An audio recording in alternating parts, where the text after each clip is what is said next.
Hi, everybody. It's Dr. Ramik Hunt, obesity medicine specialist. Thank you for tuning in to today is to answer your questions. So I'm going to be, thanks for sending in the questions by the way. I'm going to be answering the questions. If I can catch some, as they go up the screen, I'll try to answer the ones that you asked me real time as well. So I'm going to give it a second or two, about 30 seconds, and we'll get started. I'm going to have a drink of water. And hope you guys had a great Monday. These are all posted on my IG page, Facebook page, and the No Guesswork YouTube page. And so you can take a look at them later if you have any other questions.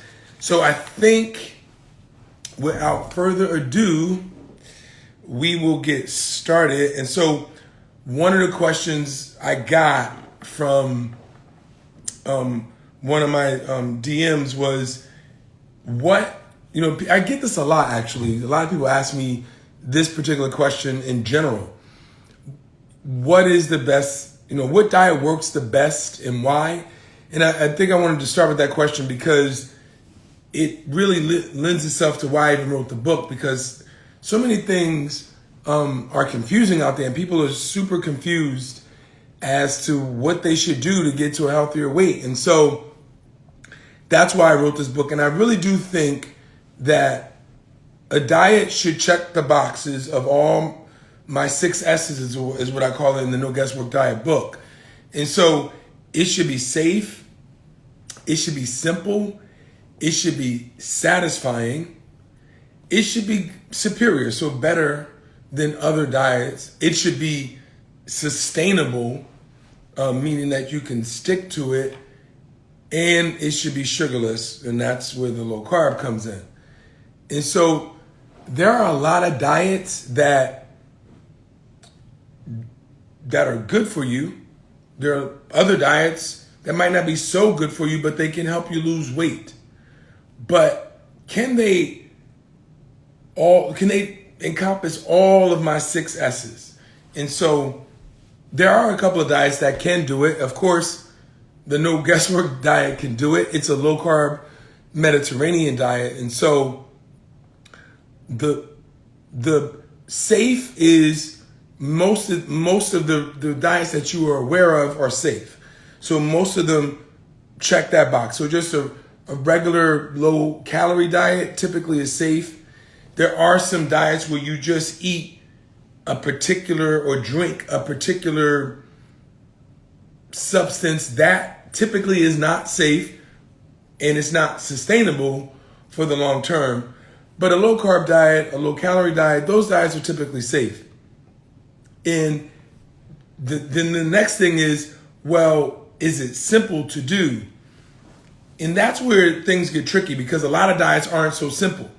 Some diets you have to do this, you got to eat this, and you got to know this. And so we tried to make the No Guesswork Diet a simple low carb diet. So a low carb diet is simple to do in the sense that it can, you just need to follow your carbohydrates. That's all you need to do. And you just count your carbs, and you don't need to worry about calories. You don't need to be worried about any other thing. When you finesse it a little bit, you do want to know a little bit more. But so a low carb diet is to me, checks off all the boxes that it's safe, it's simple, it's sustainable, and it's superior. And we know that a low carb diet is superior to other diets. There are many studies that show that out the gate, a low carb diet bests all other diets. Now, when you get closer to the end, the diets seem to do the same as far as weight loss. A lot of that has to do with people not sticking to whatever the particular diet is. But for superiority, a low carb diet is better than other diets. And then the sustainability is good too, particularly if you allow yourself to explore and do other things and make sure you get your snacks right and all these different things. And so it's a really good diet in that sense. Someone asked, what do I think about sugar substitutes? I can't see. Oh, Mrs. Duchess, thank you. So sugar substitutes are tricky because they are good if you need to get yourself off of sugar, but there's studies that show in the long term they may work against you, so that you're tricking your body to think that you have sugar, and sometimes the sugar, your body responds in that way, and so your body may think sugar is coming and waiting for sugar, and then it doesn't come. And then your body then, it's like crying wolf, right? So your body then doesn't think that the sugar is going to come because you've tricked it so much. And so the response to it is lessened and you become more insulin resistant. So you do need to be careful. We also do think that sugar substitutes can change the microbiome or the gut flora, the probiotics in your gut. And so in an unfavorable way. And when you do that, sometimes that will then, that can lead to weight gain. So thank you for that question. And then the next question is, can you do a low carb diet if you have diabetes? Or can you do a low carb diet or intermittent fasting if you have diabetes? That question was asked to me actually a week or, well, actually was asking me on Twitter. And the answer is yes.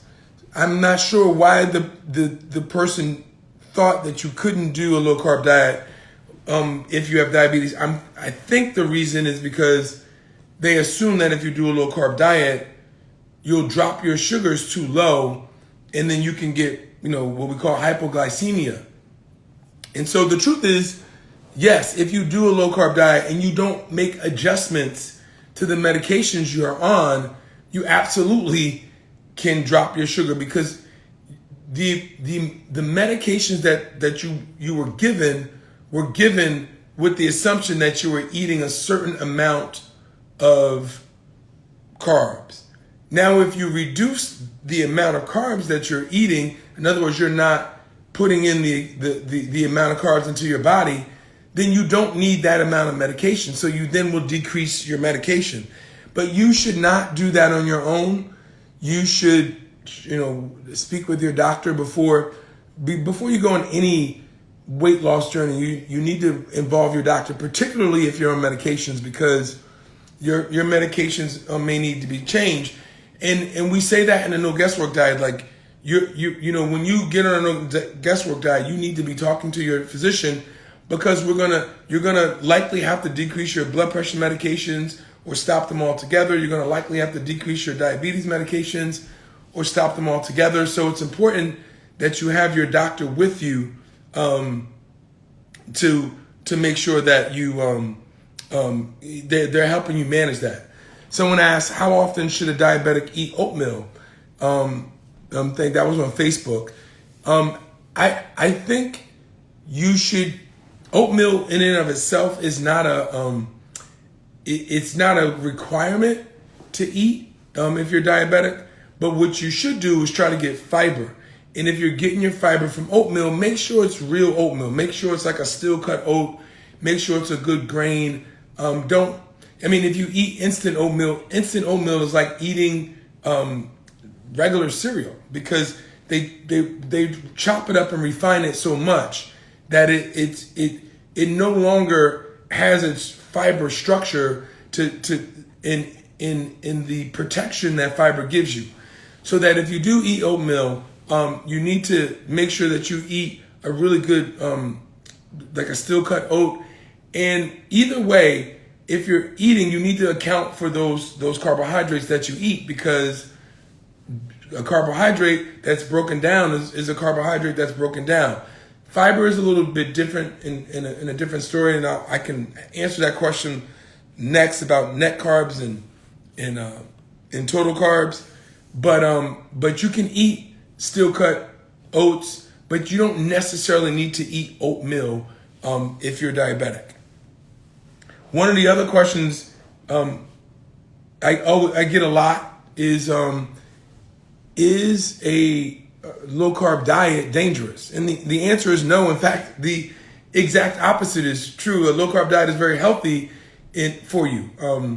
And what's really dangerous is the opposite of that, a high carb diet. So eating excess amounts of sugar is bad for you. Eating low sugar is good for you. And there are a lot of reasons why that is. I go over that in the book. But a low carb diet, well, why do people say a low carb diet is dangerous or bad for you? Some people think that because they associate it with keto. So a keto diet, and a keto diet is a form of a low carb diet and is safe as well. And so there's nothing wrong with producing ketones, meaning that you eat a diet that's so low on carbs that your body burns fat and it produces ketones. And you can, some nutritionists even will tell you that that's bad or dangerous. So that means going to sleep every night is bad or dangerous because you don't eat while you're sleeping. In fact, the reason that you can actually sleep for 8 hours, well, I don't get 8 hours usually, but the reason that one can potentially sleep for 8 hours is because you have ketones that fuel your body while you are asleep. So you don't have to get up every couple of hours in order to eat to fuel your body so that you pump your heart and help you breathe. You have fuel. And that fuel that you get every single night is from ketones. Ketones are very safe. In fact, someone else asked this question. We give a low carb ketogenic diet or a keto diet to children who have seizures that you can't control with medications. It is good for your brain. In fact, the opposite, high sugar is actually bad for your brain and can lead to what we think is the starts of Alzheimer's disease. Sometimes people call Alzheimer's disease type 3 diabetes. So a low carb diet is definitely not dangerous, and it actually is good for you. And you do it every night. When you sleep, you utilize ketones every night. The next question, and I get this a lot too. So thanks for this one. This one also came from Twitter. Can I eat fruit on this plan? Absolutely, you can eat fruit on this plan. You absolutely can, but you want to pick a low carb fruit. I say this all the time. God doesn't know if the sugar that you're eating is coming from a banana or if it's coming from a Snickers bar. There's no tag on the sugar that came from the banana that says, well, hey, this came from a banana, treat me differently. The sugar is processed the same. The only difference is that when you eat certain fruit, you will be getting fiber along with it if you don't squeeze out the fiber. And so it's important to utilize, to understand that. And so there's fruit that you can eat that's very good for you. So that most berries are good for you. So whatever kind of berry, strawberry, blackberry, blueberries, a handful of berries is only about 9 grams of carbs. It has antioxidants in it. It's very good for you. So berries are really good. So clementines are good. So just look at the fruit and make sure that the fruit, you allot for it in your carb allotment. Got some more questions. I'm gonna hold off on this one of these because this one's a doozy. So we'll handle that question. And these came from IG. We'll handle that question in a minute. How much? So this one came from IG. Another one from IG. How much weight should I expect to lose on a no guesswork diet or any diet for that matter? And so the answer to that question is simple. In general, you should be expecting to lose 1 to 2 pounds a week. That's average. If you lose about 3 to 4 pounds a week, that's above average. And if you're doing anything above 5 pounds a week, there may be something that you're doing that maybe not good or you shouldn't be doing. Anything much more than 5 pounds a week, except sometimes in the start of a ketogenic diet, you might get that robust weight loss in the first week. But in general, you shouldn't be losing more than 5 pounds a week. On average, you should expect to lose 1 to 2 pounds a week. So let's go to one of the questions from another question from that scrolled in the IG. Can vegetarians or vegans be successful in the no guesswork diet? That's a very good question, and the answer is yes. So the no guesswork diet is a low carb Mediterranean diet. A Mediterranean diet is good for your heart health. We know Mediterranean diets are good, and so the question is, can a low carb diet? Can a vegetarian do a low carb diet? And the answer is yes. It's a little bit more challenging though, because some of the things that you eat that are satisfying or satiating, you need to avoid. So you still need to avoid a bunch of breads, but a plant-based diet can very successfully be a low carb diet. You just need to focus on the plants and stay away from the starches, and you can get your protein from some of these plants. And we don't.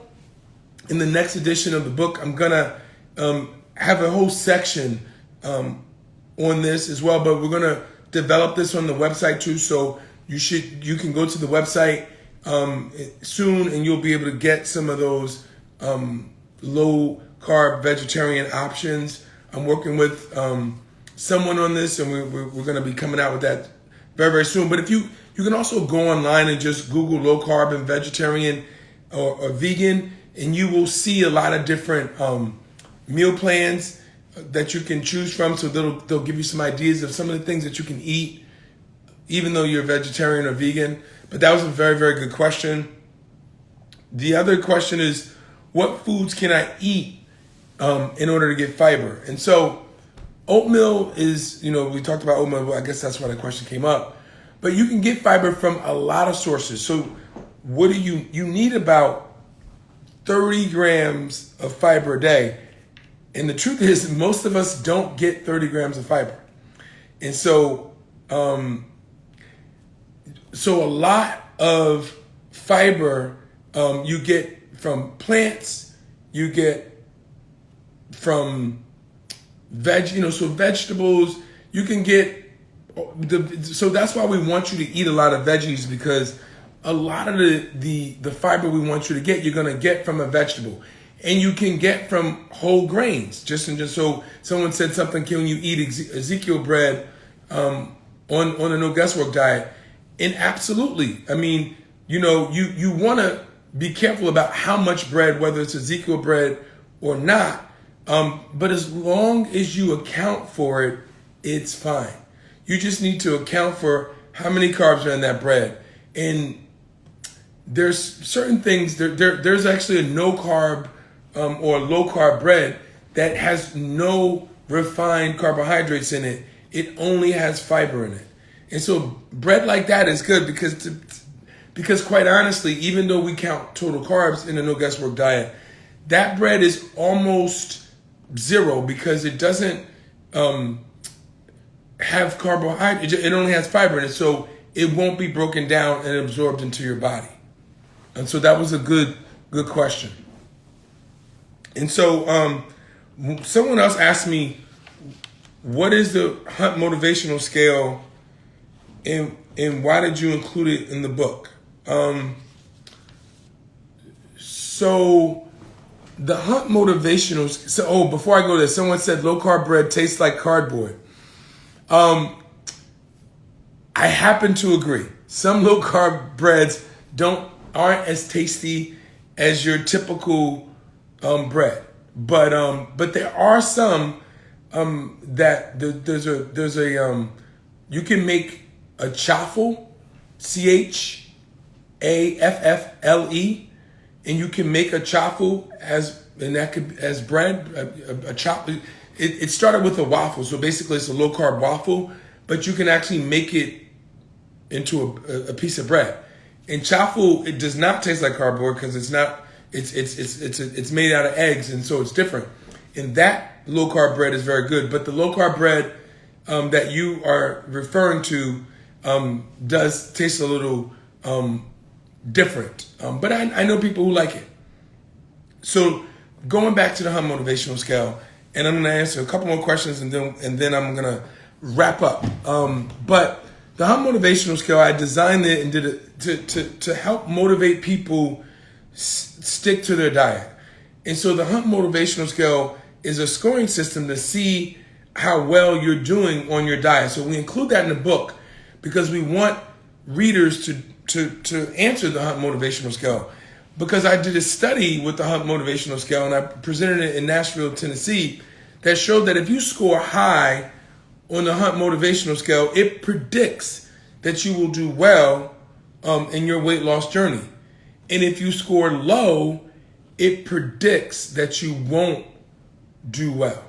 And so the reason that that's important is because it's broken up into sections. And so if there's a section that you didn't do so well on, focus on that section, get your score up, and once your score is higher, it will predict that you will do well. And so that's why we utilize the HUM motivational scale in our clinic, and that's why I included it in the book, because I want people to get as close to an experience that they can if they visited my clinic, and get all the tools that they would normally get in my clinic. And so so that's what the HUM motivational scale is. It's a very useful tool. It helps keep you honest, and keeps you focused on where you need to be. So someone asked for the chaffle bread, asking for the recipe. There's some online. There's also some that recipe happens to be also in the No Guesswork book. So you can get it from the No Guesswork book. And with that, I'm gonna wait. If there are any last, I told myself I was gonna stay under 30 minutes this time. I'm gonna try to make sure I stay under 30 minutes every time. If there are any last questions, I will attempt to answer them. If not, I just want to say thank you for joining my live. Like I said, it's on Facebook, it's on Instagram, it's also on the YouTube channel. You should sign up for the YouTube channel, by the way, subscribe to it. We're going to start putting more things on it. So before I stop, someone did jump in and ask, can you intermittent fast with NGW? And the answer is absolutely. Intermittent fasting follows the same science as NGW does. So what is the science behind NGW? The goal is to get your carbs down, and the reason is because you want to reduce your insulin levels, because once you reduce your insulin levels, you start to release the energy or burn the fat, and so it releases fat, the energy in the fat cell. Carbs increase your insulin the most. So if you reduce your carbs, you reduce your insulin the most. If you what better way to reduce your insulin more is don't eat at all. And that's the whole idea behind intermittent fasting, periods of time that you don't eat. And so in my clinic, sometimes we actually add intermittent fasting along with the No Guesswork Diet so that you can do both and get the benefits of both. And they act synergistically, so they both help one another. So it really helps you to get your insulin level to its maximum lowest level. Look at my cousin. Shout out to my cousin Britt. She said her favorite quote is 250 calories from kale salad is not the same 250 calories from a Snickers bar. That is absolutely correct. We process that 250 calories much different. The 250 calories from a kale salad will not spike your insulin levels like that 250 calories from a Snickers bar. And so, thanks, Brittany. And someone asked, can you follow a low-carb diet if you have low blood pressure? Absolutely. A low-carb diet, you just need to drink a lot of, stay hydrated. A low-carb diet can actually help to reduce your blood pressure. So someone who already has low blood pressure needs to make sure that they're well hydrated. And sometimes you need to make sure you get enough salt in your diet. You know, we always talk about how you need to eliminate salt, and you do for some people, but some people don't get enough salt in their diet. So there's a nice sweet spot where you should where your salt should be. You should talk to your doctor. But basically, if it's too low, that's not good either. And obviously, if it's too high, that's also not good. And so you if you have low blood pressure already, you need to make sure you stay well hydrated and make sure you get enough salt. And so the last question I'm going to answer is, how do you feel about apple cider vinegar? So thanks for that question. Apple cider vinegar is used for a lot of different things. Some of my patients use it to help with their acid reflux, which some swear by it. Some use it to help with their sugar.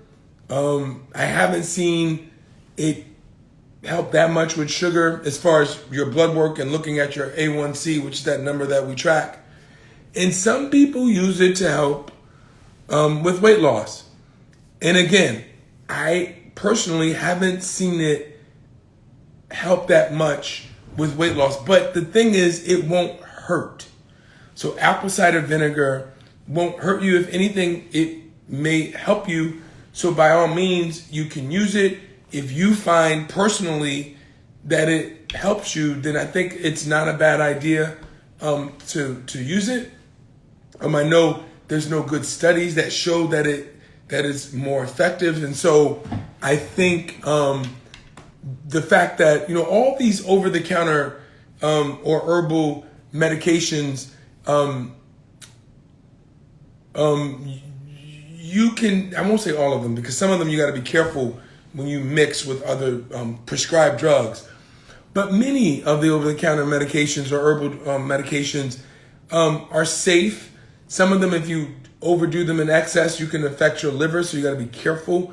But many of them are safe, and as long as they don't harm you, they're okay to take. But again, check with your doctor to make sure that it is safe in your case, because there are people who can't take certain over-the-counter medications or herbal medications or and the like, because it can affect, there are other things that are going on with them. And so you got to be very, very careful with that.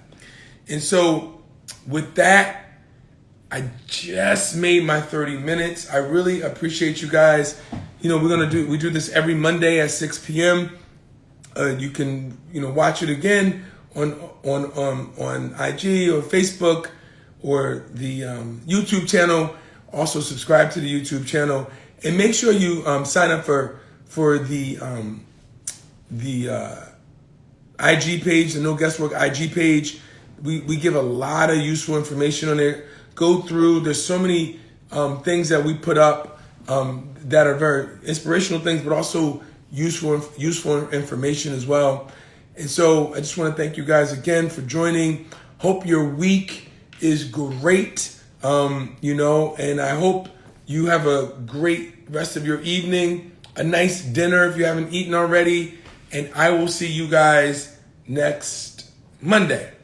Take care. Thank you. Bye.